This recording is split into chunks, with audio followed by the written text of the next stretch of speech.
Okay, so here's our new water pump, and this is the gasket surface here. Just going to turn this over.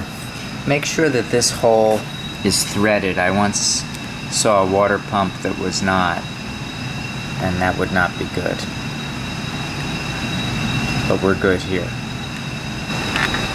Okay, so we have a water pump gasket.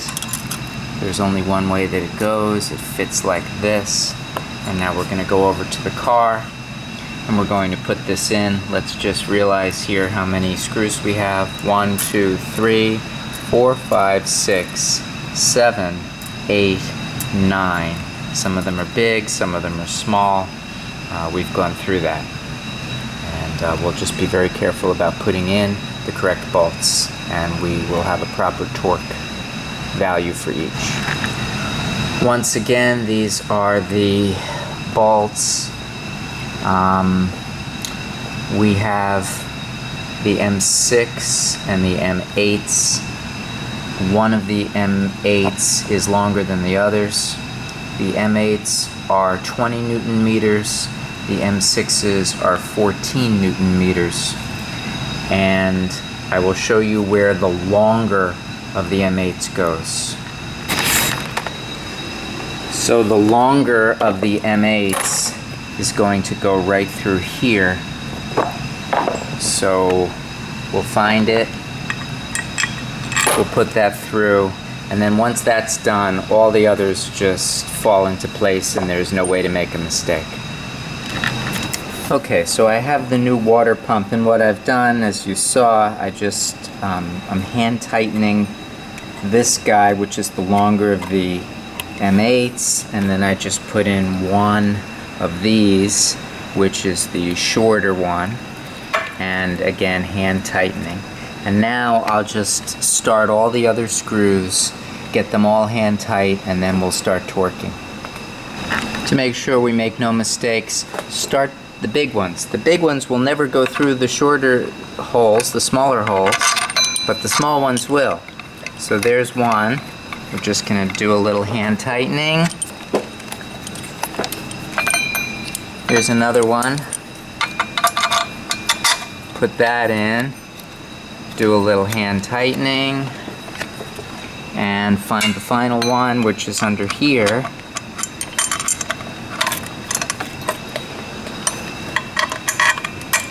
Do a little hand tightening there. And now we should really be in good shape.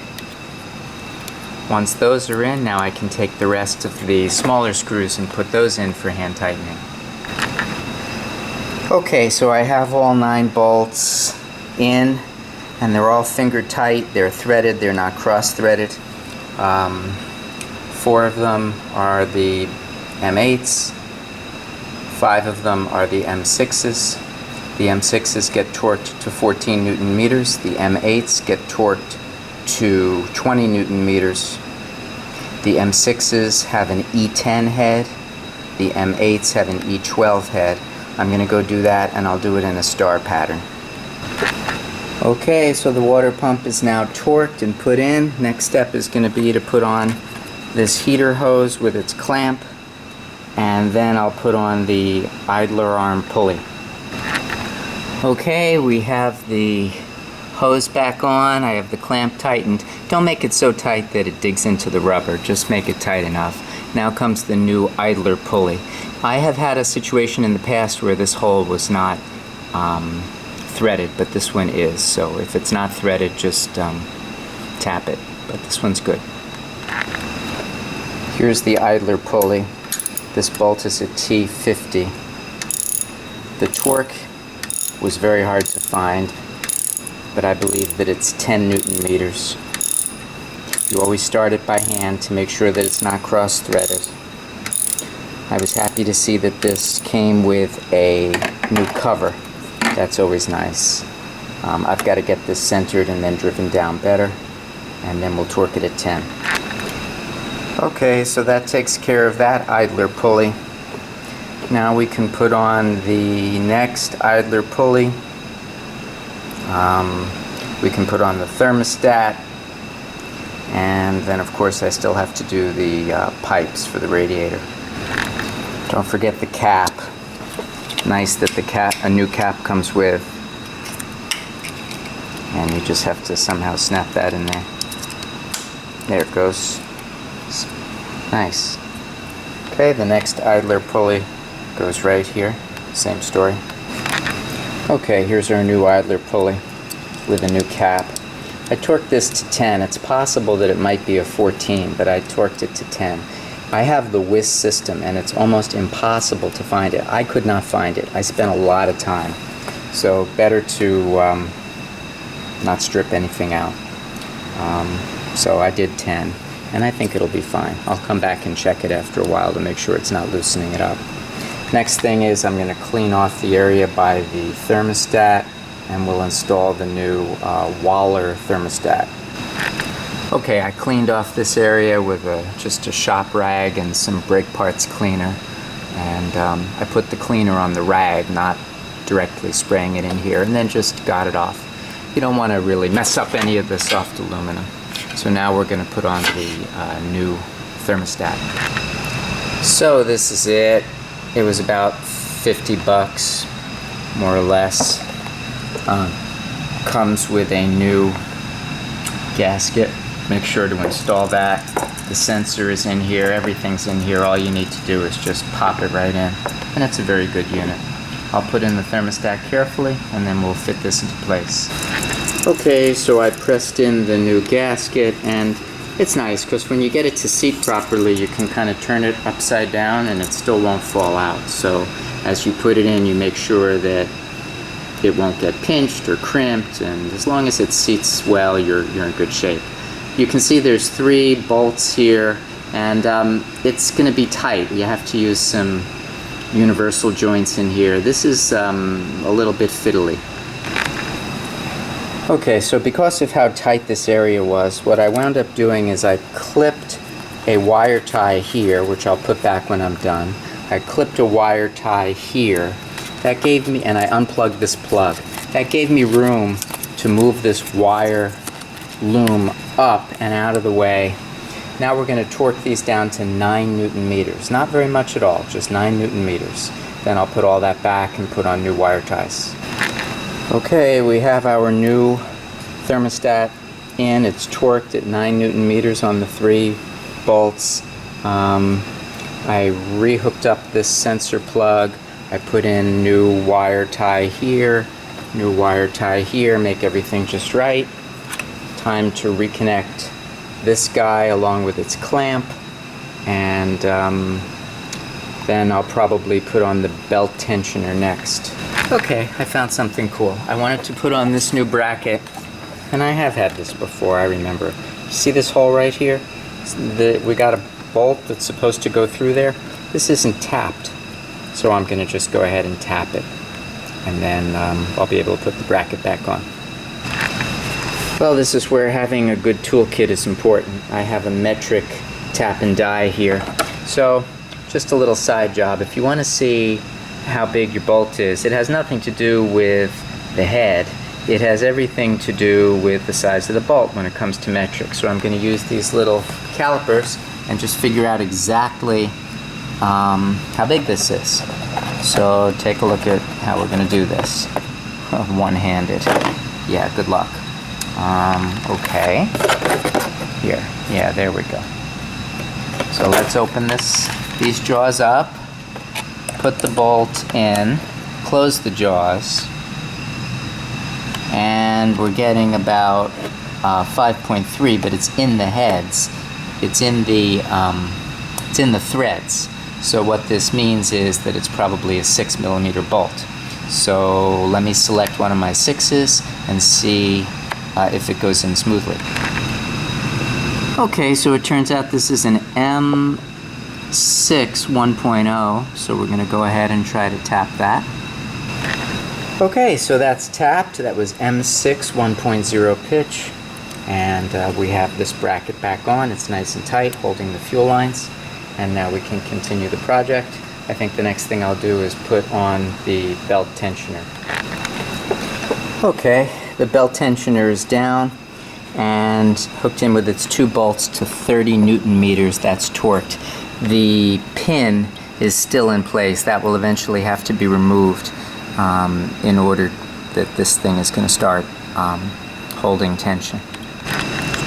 Okay, the next thing we're going to do is install this shield. This goes on with 3 bolts, 14 Newton meters. This goes right over here like this, and we will put in our 3 bolts, torque them down to 14. So this shield is another example where we should really run the tap. Now this hole is original and this has good threads. That's part of the car. This hole is not threaded. This is part of the thermostat, and then the final hole is down here, which is part of the water pump, and that's also not well threaded. So I'm just going to put the M6 1.0 in there and get some good threads. Then we'll put on the shield. Okay, so the shield is on and torqued at 14. Doing well so far. Let's see what's left. Time to put on some rubber hoses. Okay, so I got this hose in. A little bit tough to get that connector to seat. Make sure that it's not coming out. Tighten this hose clamp up well. I think I'll just clean off by the alternator now. It's a little bit dirty down there. And then I'll put on the hose on the driver's side. Okay, let's put this air tube back in, this air pipe that goes into the air box, and that'll take care of the passenger side. Okay, so don't forget, on the thermostat, hook up this sensor so that the engine computer knows what's going on. There's a good click. So that's hooked up. We're good. So now we're going to hook up the pipe from here up to the thermostat. Okay, so now we're looking at the diagram on WIS of how the serpentine belt is going to go, the poly V belt, and then you can see what that all means. But once again, this is the pattern, so we're going to use this pattern. We're going to go out to the car and get that taken care of. Okay, now it's time for our new belt. Always use a new belt. I have found that these last about 70,000 miles. The other one is actually still in pretty good shape. I'll put it in the trunk just for a spare, but I want to put on a nice new one. And now we'll do the routing pattern. Okay, so we have the belt routed. Keep in mind that this belt tensioner is still pinned in the open position. There's the pin. So now what I'll need to do is get my tool in there, make it a little bit tighter, actually make it a little looser, remove the pin, and then let the spring tension tighten the whole belt up. Okay, I have my serpentine belt tool with the T60 in there. Now I just go like this. See how it moves just a little bit? Then I can reach in, take out the pin, let the whole thing go, and we'll be good. But I'll need 2 hands. Okay, the pin is out. Now watch as I just slowly let this go. And now it takes up the tension. I remove the tool, and now we have our V-belt installed. Okay, now it's time to get the electric fan shroud back in here. That's going to be a little bit tight, a little bit difficult. You see right down here, these are clips that we want to get it into. Right in here. There's one here, and then there's one on the other side. And it's really hard to kind of jimmy it in there, but we'll get it. Okay, so I got this in, and you have to go underneath the car, and you have to make sure that the tabs of this radiator fan actually get where they're going. It is a little bit hard to get it all in there, but I did. And then there are 2 areas where pipes get hooked on and just get held or supported by the radiator fan. Now I'm going to take these clips over here and just put these back like this. Let's see which way it's going to go. Yeah, I guess this way. Yeah, that's right. So that's one. And here's the other one. And I did plug it back in also, so it's electrically hooked up. Good, so we're really making excellent progress. And now we'll put on the metal cross brace here. Okay, so I have the cable clipped onto the back side of this piece. I have this piece in the radiator. Now we're just going to start to go ahead and fasten this up again with the various screws and connectors that we took off at the beginning. Okay, so to remind you, we have 3 screws with a 10mm head and another 3. Those go left and right. We have these 2 plastic connectors. I'll show you where they go. And then right up front, we have the shorter 10mm head screw plus the 2 Torx bolts. We'll put those on. Okay, we got all that back together, including these rubber pieces. Everything now is good. Time to put on the weather stripping. That's easy. That just goes on. Let's see if I can get the light in a decent spot. That just goes on like this.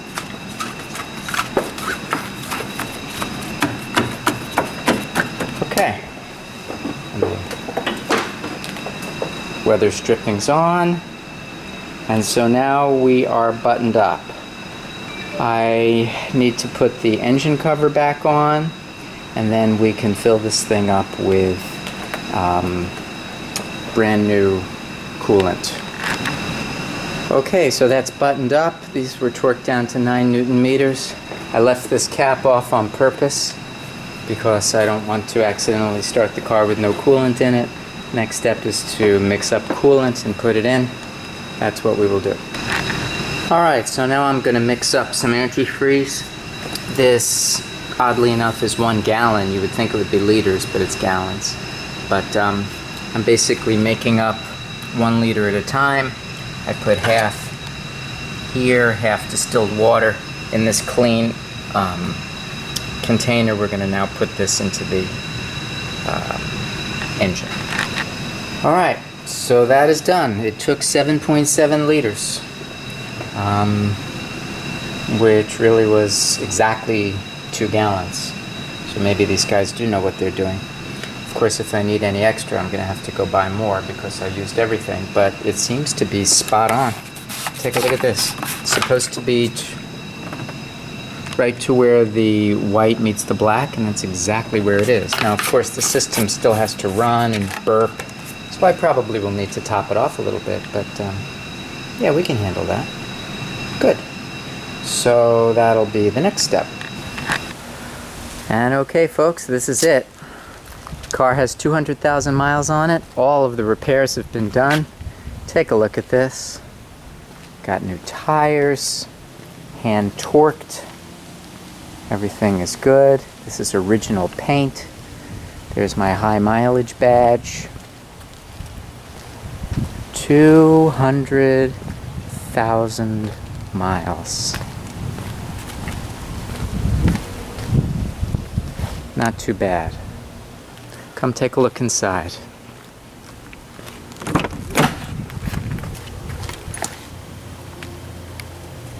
It smells good too.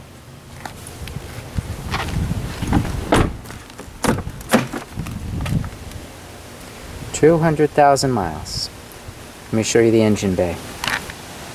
So this is it after all the work. Everything all done, the whole area of the cooling system all done. No leaks. Drives beautifully. I want you to hear it. I'm going to turn it on.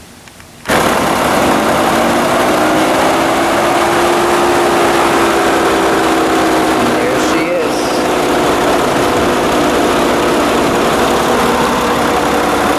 Perfect. And so another cardiology project ends. This will be good for another 200,000 miles, I'm sure. Stay tuned. There'll be more cardiology projects to come. Thank you so much for watching.